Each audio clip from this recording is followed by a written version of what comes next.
ইহুদি আসলেন। ইহুদি আসার পরে উনি খুব সুন্দর গোছানো ভাবে একটা বক্তব্য দিয়েছেন।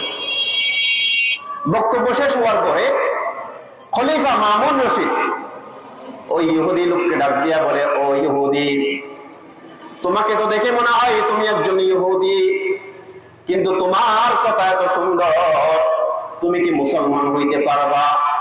বাদশা বলে, তুমি কি মুসলমান হইতে পারবা? তখন সেই ইহুদি পণ্ডিত বলে, ইয়া আমিরুল মুমিনিন, আপনি খলিফাতুল মুসলিমিন, কিন্তু দুঃখজনক ভাবে আমি আপনাকে জানাই দেই, আমি আমার পূর্ব বাপ দাদার ধর্মকে ত্যাগ করতে পারবো না, বাপ দাদার ধর্ম ত্যাগ করতে পারবো না। তো খলিফাতুল মুসলিমিন ওনাকে জোরাজোরি করে নেই, চলে গেছে। উনি চলে যাওয়ার পরে উনি চিন্তা করলো যে ধর্মগুলো নিয়ে গবেষণা করা দরকার। ওই মানুষটা ধর্ম নিয়ে গবেষণা করছে, গবেষণা করে তিনি পরে মুসলমান হয়ে গেছে। বলেন সুবহানাল্লাহ। মুসলমান হওয়ার পরে তিনি পরবর্তী বছর আবারও আসছেন। ওই ইহুদি পরবর্তী বছর আবার আসার পরে ইলমে দ্বীন এবং ফিকহ সম্পর্কে গুরুত্বপূর্ণ তাকরীর পেশ করে। তাকরীর পেশ করার পর বাদশাটাকে আবার ডাক দেয়। বাদশা বলে, তুমি তো সেই না যাকে আমি গত বছর ইসলামের প্রস্তাব দিয়েছিলাম, তুমি না করে দিয়েছিলে, তো কি হয়েছে যে তুমি আবার ইসলাম গ্রহণ করেছো? তখন ওই পণ্ডিত বলে, আমিরুল মুমিনিন, আমি এখান থেকে যাওয়ার পরে আমি সব ধর্ম নিয়ে গবেষণা করা শুরু করি, এবং তিনি বলেন, আমি একজন লেখক, আমি যত ধর্মীয় গ্রন্থ আছে সব ধর্মীয় গ্রন্থ লেখালেখি করি। আপনার মজলিস থেকে যাওয়ার পরে আমি সর্বপ্রথম তাওরাত কিতাবের 3টি কপি লিখেছি। তাওরাত কিতাবের 3টি কপি লিখেছি। কপি লিখার পরে ওইখানে আমি কিছু রদবদল করেছি। আমি এটা জানার চেষ্টা করছিলাম যে তারা তাদের বইয়ে যে রদবদল হয়েছে সেটা বুঝতে পারে কিনা।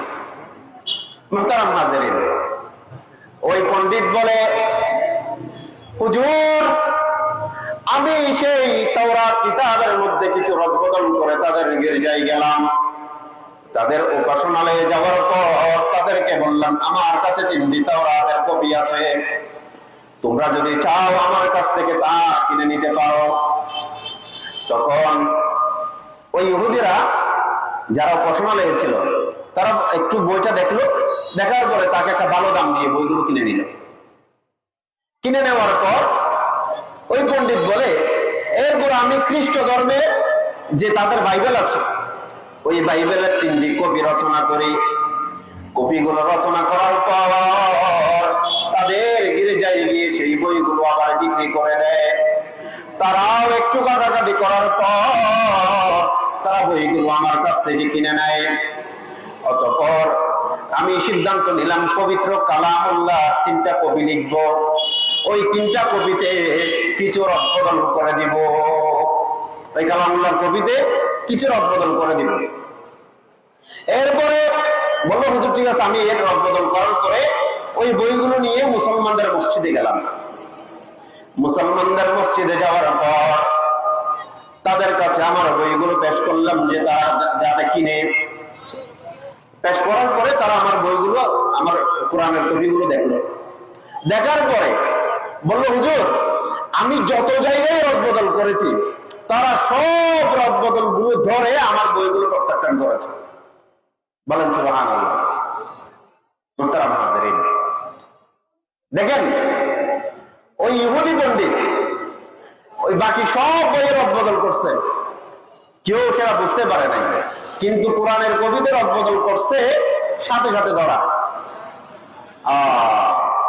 এই জন্য আল্লাহ তাআলা পবিত্র কোরআনে বলেছেন, ইন্না নাহনু নাযালনা যিকরা ওয়া ইন্না লাহু লাহাফিযুন। আল্লাহ তাআলা পবিত্র কোরআনে বলেন, এই কোরআন আমি নাজিল করছি, এই কোরআনের হেফাজত করার দায়িত্ব আমার। বলেন, যেই কোরআনের হেফাজতের দায়িত্ব আল্লাহ নিবে তাতে কেউ রদবদল করতে পারবে না। মেরে দোস্ত বুজুর্গ, আল্লাহ তাআলা এই কোরআনটাকে এভাবে সংরক্ষণ করছে, দুনিয়ার বুক থেকে যদি কোরআনের সব কপিও হারায় যায়, এই কোরআন হারাবে কখনো না। কারণ আল্লাহ তাআলা এই কোরআনের কপিটাকে মানুষের সিনার মধ্যে ঢুকিয়ে দিয়েছেন। বলেন সুবহানাল্লাহ। মুহতারাম হাজিরিন, এই জন্য এই কোরআনের মধ্যে কোনো সন্দেহ নাই, এই কোরআনকে আল্লাহ তাআলা আমাদের কাছে নাযিল করছেন মানব জাতির হেদায়েতের জন্য। আল্লাহ তাআলা পবিত্র কোরআনে বলেন, হুদাল লিল মুত্তাকিন, এই কোরআনকে নাযিল করা হয়েছে মুত্তাকিদের হেদায়েতের জন্য। অন্য জায়গায় আল্লাহ তাআলা বলেন, ইন্না হাযাল কুরআন ইয়াহদি লিল্লাতী হিয়া আকওয়াম, নিশ্চয়ই এই কোরআন মানুষদেরকে সরল পথের দিশা দেয়, মানুষদেরকে সরল পথের দিশা দেয়। একটা ছোট্ট ঘটনা আপনাদেরকে বলি, ঘটনাটা বেশি দিন আগের নয়। ইউনাইটেড স্টেটস অফ আমেরিকায় একজন পাকিস্তানি যুবক বসবাস করে, একজন পাকিস্তানি যুবক বসবাস করে। ওই পাকিস্তানি যুবক দীর্ঘদিন সেই আমেরিকায় বসবাস করা শুরু করলো। আপনারা জানেন বাংলাদেশে যেমন অলিতে গলিতে মসজিদ পাওয়া যায়, আমেরিকাতে তা পাওয়া যায় না। আমেরিকাতে অলিতে গলিতে মসজিদ পাওয়া যায় না, বরং অনেক সময় এরকম হয়ে যায় যে মসজিদে নামাজ পড়তে যাইতে 40-50 কিলো যাইতে হয়। এই জন্য তাদের মাঝে ইউনিটি বড় মজবুত, ইউনিটি বড়ই মজবুত। আমরা যখন দেশের বাইরে যাই, যখন একই এলাকার একজন মানুষ পাই, দুইজন মানুষ পাই, ভালো সম্পর্ক আমাদের তৈরি হয়ে যায়, ঠিক না? ঠিক কিনা? ঠিক না? যখন সৌদি আরবে যায়, দেশীয় মানুষ পাইলে ভালোবাসা তৈরি হয়ে যায়। চট্টগ্রামে গেলে কক্সবাজারের মানুষ পাইলে ভালোবাসা তৈরি হয়ে যায়, একটা হৃদ্যতাপূর্ণ সম্পর্ক তৈরি হয়। এভাবে তারা যখন ওইখানে ছিল বেশ কয়েকজন মুসলমান, ওই পাকিস্তানি যুবক একটা মসজিদে গিয়ে নিয়মিত নামাজ আদায় করত, 5 ওয়াক্ত নামাজ মসজিদে গিয়ে আদায় করত। সেই হিসেবে তাদের মাঝে ইউনিটটা বড়ই মজবুত হয়ে গিয়েছে। একজন আরেকজনকে ছাড়া খাইতে পারে না, একজন আরেকজনকে ছাড়া কোথাও যায় না। এভাবে খুব ভালো সম্পর্ক তাদের মাঝে তৈরি হলো। এভাবে যাইতে যাইতে একদিন ওই মুসলমানরা, ওই মুসল্লিরা লক্ষ্য করলো যে পাকিস্তানি যুবক মসজিদে নাই, পাকিস্তানি যুবক মসজিদে নাই। প্রতিদিন মসজিদে আসা যুবক পাকিস্তানি যুবককে একদিন মসজিদে না পেয়ে সবাই খোঁজাখুঁজি শুরু করলো যে পাকিস্তানি যুবক কই গেল, পাকিস্তানি যুবক কই গেল। তখন অনেকেই বলল, দীর্ঘদিন আমাদের সাথে ছিল, হয়তো কাজের কারণে শহরের বাইরে গেছে, আসরে আসতে পারে নাই, মাগরিবে চলে আসবে অথবা এশারের মধ্যে চলে আসবে। এভাবে তারা বললো। মাগরিব এশা চলে গেল, ফজরও চলে আসলো, কিন্তু যুবকের কোনো হদিস নেই। এভাবে যাইতে যাইতে একদিন গেল, 2 দিন গেল, 3 দিন, সপ্তাহ পার হয়ে গেল। সপ্তাহ যখন পার হয়ে গেল, সবাই সেই পাকিস্তানি যুবককে খোঁজাখুঁজি শুরু করলো। কারণ আমেরিকা কি মুসলমানদের জন্য কোনো নিরাপদ রাষ্ট্র না, যে কোনো সময় মুসলমানরা সেখানে হাইজ্যাকের শিকার হতে পারে কিনা, পারে। এই জন্য তারা সেই পাকিস্তানি যুবককে খুব ভালোভাবে খোঁজাখুঁজি শুরু করলো। বলেন তো দেখি, বর্তমান যুগে কাউকে খোঁজার জন্য সবচেয়ে সহজ পন্থা কি? সোশ্যাল মিডিয়ার ব্যবহার। ওই যুবককে তারা ফেসবুক, টুইটার, ইমেইলে তারা খোঁজার চেষ্টা করলো, কিন্তু কোনোভাবে তার হদিস মিলে না। এভাবে আস্তে আস্তে সপ্তাহ, 2 সপ্তাহ, মাস পার হয়ে গেল। সবাই যুবকের ভালো ভালো কথাগুলো আলোচনা করে, তারা যুবকের জন্য কান্নাকাটি করে। তারা এই বিশ্বাস করে নেয় যে এই যুবক দুনিয়ার জমিনে বেঁচে নাই, যুবক দুনিয়ার জমিনে বেঁচে নাই। এরপরে এভাবে যাইতে যাইতে বছর, 1 বছর গেল, 2 বছর গেল, 3 বছর পার হয়ে গেল। মেরে মুসলমান ভাই, দোস্ত বুজুর্গ, ভালোভাবে লক্ষ্য করেন। 3টা বছর যখন পার হয়ে গেল, হঠাৎ একদিন ইমাম সাহেব ফজরের নামাজ পড়াবেন, ফজরের নামাজের জন্য দাঁড়াই গেলেন। দাঁড়ানোর পরে আওয়াজ দিয়ে বললেন সাউ সুফুফাকুম, ও মুসল্লিরা তোমরা তোমাদের নামাজের কাতারকে সোজা করো। এভাবে ডাক দেওয়ার পর একটুখানি পিছনের দিকে তাকাইলেন। পেছনের দিকে তাকাইতেই দেখে আল্লাহ, সেই 3 বছরের পাকিস্তানি যুবক মসজিদে উপস্থিত। পাকিস্তানি যুবক মসজিদে উপস্থিত। যুবককে দেখার পরে ইমাম সাহেব হতভম্ব হয়ে গেল। তখন মৌখিক কন্টাক্ট করাকে তিনি উপযুক্ত মনে না করে চোখের মাধ্যমে তাকে ইঙ্গিত করলেন, ও যুবক, নামাজের পরে একটু অপেক্ষা করবা, নামাজের পরে অপেক্ষা করবা। তখন নামাজ শেষ হওয়ার পর ওই মসজিদে ওই যুবককে যারা আগে চিনত তারা যুবককে ঘিরে ফেলল।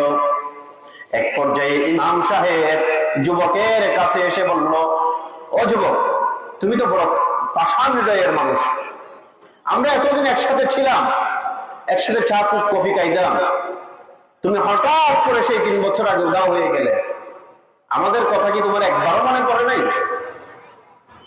এই কথা বলার পর ইমাম সাহেব যখন এইভাবে বললেন, তখন যুবক কান্না শুরু করে দিয়ে ইমাম সাহেবের হাত ধরে ফেলে হুজুর, বলে হুজুর, আমি তো জাহান্নামের গহ্বরে ছিলাম। ও হুজুর, আমি তো জাহান্নামের গহ্বরে ছিলাম, আল্লাহ পাক রব্বুল আলামিন নিজ দয়ায় আমার রক্ষা করছে। তখন ইমাম সাহেব তাকে জিজ্ঞেস করলেন, যুবক কি হয়েছে খুলে বলো, কি হয়েছে খুলে বলো। এই কথা বলার পর তখন যুবক বলে, হুজুর, আমি এই জায়গায় থাকাকালীন যেই অফিসে আমি চাকরি করতাম, ওই অফিসে আমার সাথে চাকরি করত একজন খ্রিস্টান সুন্দরী যুবতী মহিলা, একজন সুন্দরী যুবতী মহিলা আমার সাথে চাকরি করত। বলল, হুজুর, দীর্ঘদিন আমি একসাথে চাকরি করার পরে তার সাথে আমার একটা ভালো হৃদ্যতাপূর্ণ সম্পর্ক তৈরি হলো। আমি তাকে অনেকবার বিয়ের প্রস্তাব দিয়েছি, সে বারবার আমার এই প্রস্তাবটাকে এড়িয়ে যায়। এভাবে যাইতে যাইতে একদিন আমি তাকে প্রেসার ক্রিয়েট করলাম, প্রেসার দিলাম যে তোমাকে আজকে আমাকে হ্যাঁ না কোনো একটা বলতেই হবে, ঝুলাই রাখছো কেন? এরপরে ওই মেয়েটা তখন উত্তর করে, যুবক বলে, হুজুর, তখন আমাকে মেয়েটা বলে, দেখো, তুমি যদি সত্যি আমাকে বিয়ে করতে চাও তাইলে এই বিষয়ে কোনো ডিসিশন আমি দিতে পারবো না, তোমাকে অবশ্যই অবশ্যই আমার পরিবারের সাথে সাক্ষাৎ করতে হবে। তখন যুবক বলে, ঠিক আছে, যুবক বলে, ঠিক আছে, আমি তোমার পরিবারের সাথে সাক্ষাৎ করতে প্রস্তুত। তখন মেয়েটা একটা সময় দিল, ওই সময়ে যাওয়ার জন্য বলা হলো। যুবক বলে, হুজুর, ওই মেয়ের দেওয়ার সময় অনুযায়ী আমি তাদের ঘরে উপস্থিত হলাম। ঘরের ভিতরে ঢুকা মাত্রই দেখলাম অনেকগুলো খ্রিস্টান মানুষ সেখানে উপস্থিত, অনেক খ্রিস্টান মানুষ সেখানে উপস্থিত। বললো যুবক, হুজুর, আমি প্রথমে তার এতগুলো মানুষ থেকে একটু ভয় পাইছিলাম যে তারা আমাকে আবার কোনো ক্ষতি করবে কিনা। পরে আমি মনে মনে চিন্তা করলাম, এই মেয়েকে যদি না পাই, এই জীবন থাকা না থাকা তো সেম। আমি বললাম যে ওরা যদি মেরেও ফেলে কোনো দ্বিধা নাই, সমস্যা নাই। যুবক বললো যে হুজুর, আমি আস্তে আস্তে আগাই গেলাম। তখন দেখলাম যে তারা তাদের মধ্যে একজনকে মুখপাত্র বানিয়ে আমার সাথে কথা বলতে দিল। তখন তাদের একজন আমার সামনে আসলো, তখন এসে বলল, যুবক, তুমি কি সত্যিই আমাদের মেয়েকে বিয়ে করতে চাও? যুবক, তুমি সত্যিই আমাদের মেয়েকে বিয়ে করতে চাও? তখন পাকিস্তানি যুবক বলে, অবশ্যই অবশ্যই আমি আপনাদের মেয়েকে বিয়ে করতে চাই, বিয়ে করতে চাই বলেই তো এতদূর আসলাম। তখন সেই খ্রিস্টান মানুষ ডাক দিয়া বলে, ও পাকিস্তানি যুবক, তুমি তো জানো তুমি একজন মুসলমান এবং তোমাদের ধর্মে কোন ভিন্ন ধর্মী মেয়েদেরকে বিয়ে করা জায়েজ নাই। অতএব তোমাকে সাফ জানাই দেই, আমাদের মেয়ে কোশ্চিন কালেও মুসলমান ইসলাম ধর্ম গ্রহণ করবে না। আমাদের মেয়ে ইসলাম ধর্ম গ্রহণ করবে না। অতএব তুমি যদি আমাদের মেয়েকে বিয়ে করতে চাও, তোমাকেই খ্রিস্ট ধর্ম গ্রহণ করতে হবে। বলেন নাউজুবিল্লাহ।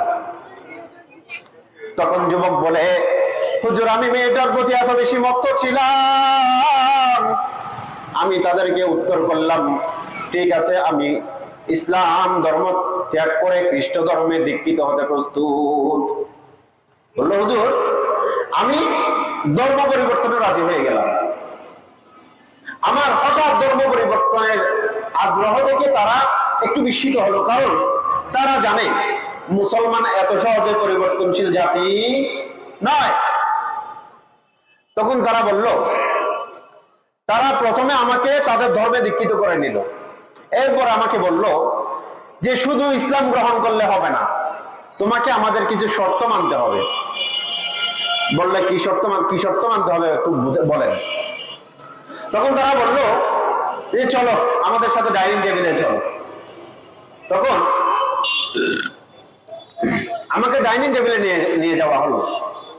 ওইখানে নেওয়ার পরে হরেক রকমের আইটেম আমার সামনে পেশ করা হলো। এক পর্যায়ে শুকরের গোশত আমার সামনে পেশ করা হলো। যুবক বলে, হুজুর, শুকরের মাংস দেখার পর আমার অন্তরটা কেঁদে ওঠে। অন্তরটা কেঁদে ওঠে, কারণ আমার আল্লাহ পবিত্র কোরআনে বলেছেন শুকরের গোশত মুসলমানদের জন্য হারাম। মুসলমানদের জন্য শুকরের গোশত খাওয়া হারাম।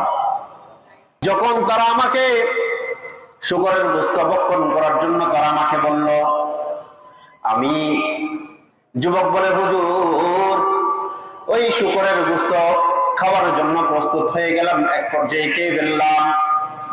খাওয়া শেষে আমার সামনে বিয়ারের বোতল পেশ করা হলো। যুবক বলল, তা থেকেও খানিকটা পান করে নিলাম। খানিকটা পান করে নেওয়ার পর তারা আমাকে বলল, শুধু শুকরের গোশত আর বিয়ারের বোতল খাইলে হবে না, তোমাকে আরো কিছু শর্ত মেনে নিতে হবে, আরো কিছু শর্ত মানতে হবে। তখন যুবক বলে, কি শর্ত আমাকে বুঝাই বলো। তখন তারা বলল, তুমি যদি আমাদের মেয়েকে সত্যিই বিয়ে করতে চাও, তোমাকে যেই শর্ত মানতে হবে তা হলো তোমার মা বাবার সাথে সম্পর্ক ছিন্ন করতে হবে। মা বাবার সাথে সম্পর্ক ছিন্ন করতে হবে।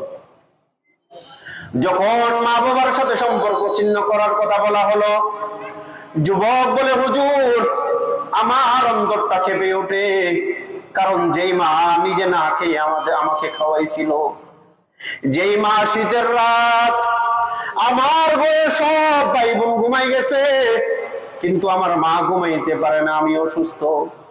মা সারা রাত জাগে থাকে। মাকে বললাম, মা, সবাই ঘুমাই যাই, তুমি ঘুমাও না কেন? মা বলল, সন্তান, 10 মাস 10 দিন তুই আমার পেটে ছিলি, কোনদিন ভালোভাবে খাইতে পারি নাই। কোনদিন ভালোভাবে খাইলে তোর কারণে আমার ভূমি করে দিত ওই তোর সন্তান। 10 মাস 10 দিন পেটে ধরার পর দুনিয়ার জমিনে যখন তুই আসবি, তোর চেহারা দেখার পরে সব কষ্ট ভুলে গেছি রে সন্তান। আজকে তুই অসুস্থ, আমি মা কেমনে ঘুমাই ও সন্তান, এই জন্য আমার চোখে ঘুম আসে না। যুবক বলে, হুজুর, মা বাবার স্নেহের কথাগুলো মনে পড়লো, কিন্তু আমি মেয়েটার প্রতি এত বেশি মত্ত ছিলাম, তাদের এই শর্ত আমি মেনে নিলাম। বললাম, ঠিক আছে, মা বাবার সাথে সম্পর্ক ছিন্ন করব, মা বাবার সাথে সম্পর্ক ছিন্ন করব। এরপরে তারা বলে, শুধু মা বাবার সাথে সম্পর্ক ছিন্ন করলে হবে না, তোমাকে তোমার বন্ধু বান্ধবদের সাথেও সম্পর্ক ছিন্ন করতে হবে। কারণ তারা জানে বর্তমানের যুবক মা বাবার সাথে সম্পর্ক ছিন্ন করলেও বন্ধুদের সাথে করবে না। রাসূলুল্লাহ সাল্লাল্লাহু আলাইহি ওয়াসাল্লাম কিয়ামতের আলামত গণনা করতে গিয়ে বলেন, শেষ জামানায় মানুষ তার বাবার চেয়ে তার বন্ধুদেরকে বেশি গুরুত্ব দিবে, আর তার মায়ের চেয়ে তার স্ত্রীকে বেশি গুরুত্ব দিবে। এই আলামত পাওয়া যায় কিনা? পাওয়া যায় না? বলেন, মানুষ তার বাবার চেয়ে বন্ধুকে বেশি গুরুত্ব দেয় কিনা? তার মায়ের চেয়ে বউকে বেশি গুরুত্ব দেয় কিনা? দেয়। আফসোস, অথচ তারাও মা বাবা হয়েছে, তারাও বুঝে তার মা তার সন্তানের জন্য তার স্ত্রী কি কষ্ট করতেছে, বুঝে না বলেন? মুহতারাম হাজেরিন, যখন যুবককে বলল, ও যুবক, শুধু মা বাবার সাথে সম্পর্ক ছিন্ন করলে হবে না, তোমাকে তোমার বন্ধুদের সাথেও সম্পর্ক ছিন্ন করতে হবে। তখন যুবক বলল, যখন মা বাবার সাথে সম্পর্ক ছিন্ন করতে পারলাম, বন্ধু বান্ধব আর কি, তাদের সাথেও সম্পর্ক ছিন্ন করলাম। তখন তারা বলে, শুধু বন্ধু বান্ধবদের সাথে সম্পর্ক ছিন্ন করলে হবে না, তোমাকে যত সোশ্যাল মিডিয়ার মাধ্যম আছে সব তোমাকে বয়কট করে দিতে হবে, সবকিছু ডিলিট করে দিতে হবে। আগের কোন প্রোফাইল তুমি রাখতে পারবে না। You have to change yourself, তোমাকে নিজেকে পরিবর্তন করে ফেলতে হবে। তখন যুবক বলল, ঠিক আছে, আমি তাতেও রাজি। এই জন্যই আপনারা আমাকে হোয়াটসঅ্যাপ, টুইটার, ইমো, জিমেইল সব কিছুতে ট্রাই করেছেন, পান নাই। এরপরে যুবক বলে, হুজুর, এই কথা বলার পরে তারা আমাকে শেষ একটা শর্ত দেয়। এই শর্তটা হলো, তুমি এখন বর্তমানে যেই শহরে আছো ওই শহর থেকে তোমাকে ভিন্ন শহরে ট্রান্সফার নিতে হবে। কারণ এই শহরে থাকার কারণে ওই এলাকায় যে মানুষগুলোর সাথে তোমার আগে সম্পর্ক ছিল তাদের সাথে মিশলে হয়তো তুমি আগের ধর্মে আবার ফিরে যেতে পারো। এই জন্য তোমাকে ওই শহরটাও চেঞ্জ করতে হবে। যুবক বলল, ও ঠিক আছে, আমি এই শহরটাও চেঞ্জ করে দিলাম। যুবক বলল, হুজুর, আমি এই কথা বলার পর আমি আমার কাপড় চোপড় গুলো গুছাতে যাচ্ছিলাম নিজের বাসায়। যুবক বলে, হুজুর, আমি এমন একজন কোরআন প্রেমিক যুবক যে প্রতিদিন 3 বেলা কোরআন না পড়লে ঘুমাসে না, 3 বেলা কোরআন না পড়লে ঘুম আসে না। আজকে আমি কাপড়গুলো গুছাচ্ছিলাম, বারবার কেন জানি আমার চক্ষুগুলো কোরআনের দিকে চলে যায়, কেন জানি কোরআন আমার চক্ষুগুলোকে বারবার কেড়ে নেয়। দীর্ঘক্ষণ আমি কোরআন থেকে নিজের দৃষ্টিকে সরাই রাখতে চাইলাম, কিন্তু কোনোভাবে পারি না।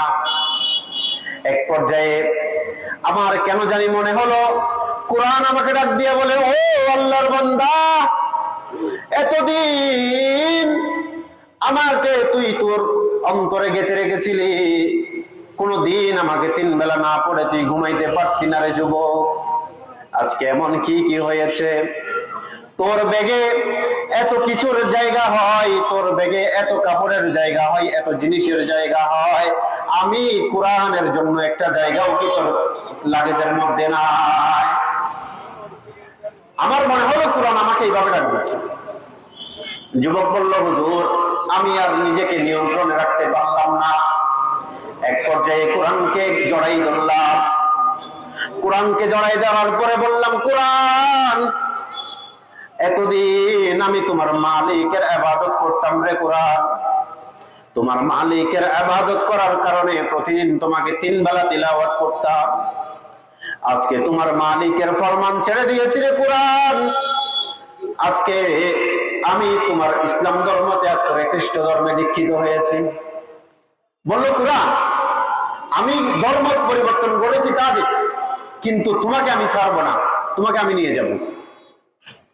ওই যুবক কোরআনের কপিটা লাগেজের ভিতরে নিয়ে যুবক চলে যায়। চলে যাওয়ার পর, নতুন করে যাওয়ার পরে জিনিসগুলো বাস করতেছিল, ওইখানে স্ত্রী দেখে কোরআনের কপিও সাথে নিয়ে আসছেন। তখন স্ত্রী ডাক দিয়া বলে, স্বামী, কোরআনের কপি আনছো কেন? তুমি না মুসলমান ইসলাম ধর্ম ত্যাগ করছো? তখন যুবক বলে, অনেক খ্রিস্টানদের ঘরে তো কোরআনের ডজন ডজন কপি পাওয়া যায়, তারা কোরআন নিয়ে রিসার্চ করে। তো আমি তো নতুন খ্রিস্টান, আমার ঘরে একটা কোরআনের কপি থাকলে সমস্যা কি? যুবক বলে, আমার এই উত্তর শোনার পরে আমার স্ত্রী আর কোনো কথা বলে নাই। এভাবে যাইতে যাইতে বছর পার হয়ে গেল, 1 বছর, 2 বছর, 3 বছর পার হয়ে গেল। যুবক বলে, হুজুর, গত 4 দিন আগে আমি যখন কোরআনের কপির দিকে চোখ রেখে অফিসে চলে যাই, সকাল বেলা অফিসে চলে গেলাম, বিকাল বেলায় অফিস থেকে ফিরে আসলাম। যুবক বলল, হুজুর, আমি এই কোরআনকে এমন একটি পজিশনে রেখেছিলাম যে ঘরে ঢুকতেও কোরআনকে দেখা যায়, ঘর থেকে বের হতেও কোরআনকে দেখা যায়। আজকে যখন আমি ঘরের ভিতরে ঢুকলাম, এই কোরআনের কবিটাকে আর কোনোভাবে নিজের চোখে দেখতে পারলাম না। বললো কোরআনের কবিটাকে আজকে কোনোভাবেই পাচ্ছি না। যখন আমি কোরআনের কবিটাকে দেখলাম না, স্ত্রীকে ডাক দিয়া বললাম, ও গিন্নি, এইখানে তো আমার কোরআনের কবি ছিল, কোরআনের কবি গেছে কই? তখন স্ত্রী ডাক দিয়া বলে, স্বামী, আপনি সকালে কাজে যাওয়ার পর আমি ঘর গুছাচ্ছিলাম, মনে মনে চিন্তা করলাম ঘরের মধ্যে যত অকেজো জিনিস আছে, অব্যবহৃত জিনিস আছে, সব আমি ফেলে দিব, সব একত্রিত করে ফেলে দিব, এই চিন্তা করলাম। এক পর্যায়ে এমন জিনিসগুলো জড়ো করতে করতে আপনার কোরআনের কবিটাও হাতের নাগালে আসলো। কোরআনের কবিটা হাতের নাগালে আসার পর মনে মনে ভাবলাম, দীর্ঘদিন যাবত এই কোরআন এই জায়গায় পড়ে আছে, 3টা বছর পার হয়ে গেল, কোনোদিন আপনি কোরআনের গায়ে হাতও লাগান নাই। এই জন্য চিন্তা করলাম এই কোরআনটাও ওকে যে, তাই এই কোরআনটাকে ডাস্টবিনে ফেলে দিয়েছি। বলেন নাউজুবিল্লাহ। যখন শুনল যুবক কোরআনের কপিটাকে ডাস্টবিনে ফেলে দেওয়া হয়েছে, তখন তার অন্তরে যে ইসলামের জন্য যে আবেগ, ভালোবাসা, কোরআনের প্রতি যে ভালোবাসা ছিল, তা স্ফুলিঙ্গের ন্যায় জ্বলে উঠল। তখন যুবক স্ত্রীকে ডাক দিয়া বলে, ও স্ত্রী, জলদি বল, আমার কোরআনের কবিটাকে কোন ডাস্টবিনে তুই ফেলে দিয়েছিস? কোরআনের কবিকে কোন ডাস্টবিনে ফেলেছিস বল। স্বামীর এরকম উত্তেজনা দেখে তাকে বললো, অমুক ডাস্টবিনে গিয়ে আমি কোরআনের কবিটাকে ফেলে দিয়েছি। অতঃপর আমি হাউমাউ করে দৌড়ে গিয়ে সেই ডাস্টবিনে কোরআনের কবিটাকে খোঁজা শুরু করলাম। বেশ কিছুক্ষণ খোঁজার পর কোনোভাবেই কোরআনের কপি আমার হাতের নাগালে আসে না, কোনোভাবে কোরআনের কপিটাকে হাতের নাগালে পায় না। এভাবে যাইতে যাইতে এক পর্যায়ে আমি আল্লাহর দরবারে হাত তুলে দিয়ে বললাম, আল্লাহ, আমি বড় পাপী, তোমার দরবারে হাত কিভাবে উঠাইব তাও জানি না রে আল্লাহ। আমার কারণে তোমার কোরআন আজকে ঘরের সুন্দর জায়গা থেকে ডাস্টবিনে পড়ে গিয়েছে রে আল্লাহ।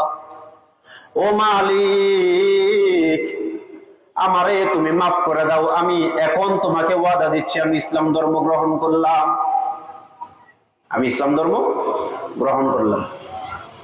যুবক বলে, আল্লাহ, তোমার দরবারে একটাই ফরিয়াদ, ও মালিক, আমারে আমার কোরআনের কবিটাকে হাতের নাগালে দিয়ে দাও রে আল্লাহ। যুবকের এই ফরিয়াদের পর দীর্ঘ আবার কিছুক্ষণ খোঁজাখুঁজি করলো। এক পর্যায়ে কোরআনের কবিটা হাতের নাগালে আসলো। কোরআনের কবিটাকে হাতের নাগালে পাওয়ার পর দেখলো কোরআনের উপরে অনেকগুলো ময়লা জমে আছে। যুবক নিজের গায়ের কাপড় খুলে কোরআনের ময়লাগুলো পরিষ্কার করলো। কোরআনটাকে নিজের বুকে জড়িয়ে নেওয়ার পর ঘরে চলে আসলো। যুবকের এরকম কোরআনের প্রতি প্রেম দেখে স্ত্রী জিজ্ঞেস করলো, তুমি কি তোমার ধর্মকে, পূর্বের ধর্মে আবার চলে গিয়েছো? তুমি কি আবার পূর্বের ধর্মে চলে গিয়েছো? তখন যুবক আওয়াজ করে বলে, স্ত্রী, এতদিন 3টা বছর আমার কোরআনের কবিটা এই জায়গায় ছিল, তুমিও আমার সাথে ছিলা। 3টা বছর তুমি আমার কোরআনের গায়ে কোনোদিন হামলা করো নাই, আমিও তোমার গায়ে কোনোদিন হাত তুলি নাই। আজকে তুমি আমার কোরআনকে তোমার ময়লা যুক্ত ডাস্টবিনে ফেলে দিয়েছো।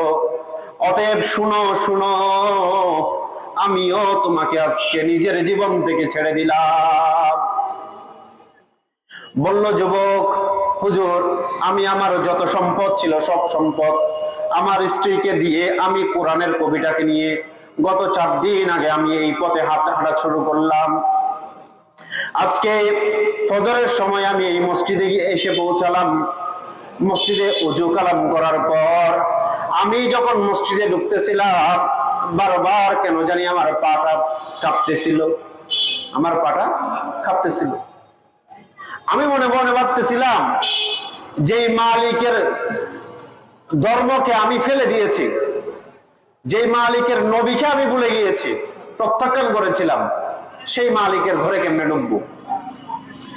আমি এরকম যখন চিন্তা করতেছিলাম, হঠাৎ কেন জানি আমার মনে হলো আল্লাহ পাক রব্বুল আলামিন আমাকে ডাক দিয়ে বলে, ও যুবক, আজকে আল্লাহ আমার ঘরে তুমি ঢুকতে কেন লজ্জা পাইতেছো? আমার ঘরে ঢুকতে কেন লজ্জা পাইতেছো যুবক? উলামায়ে কেরামগণ এই ঘটনা বর্ণনা করার পরে বলে, এই যুবক প্রথমে মুসলমান ছিল, অতঃপর খ্রিস্টান, অতঃপর খ্রিস্টান ধর্ম থেকে আবার মুসলমান হওয়ার পেছনে একটাই কারণ, সেটা হলো কোরআনের প্রতি মহাব্বত। কোরআনের প্রতি মহাব্বত। মেরে দোস্ত বুজুর্গ, এই কোরআনের প্রতি মহাব্বত রাখতে হবে। কি আপনারা হাবাই গেছেন? একটু জিকির করেন, লা ইলাহা ইল্লাল্লাহ, লা ইলাহা ইল্লাল্লাহ, লা ইলাহা ইল্লাল্লাহ, লা ইলাহা ইল্লাল্লাহ, আল্লাহ আল্লাহ আল্লাহু লা ইলাহা ইল্লাহু, আল্লাহ আল্লাহ আল্লাহু লা ইলাহা ইল্লাহু।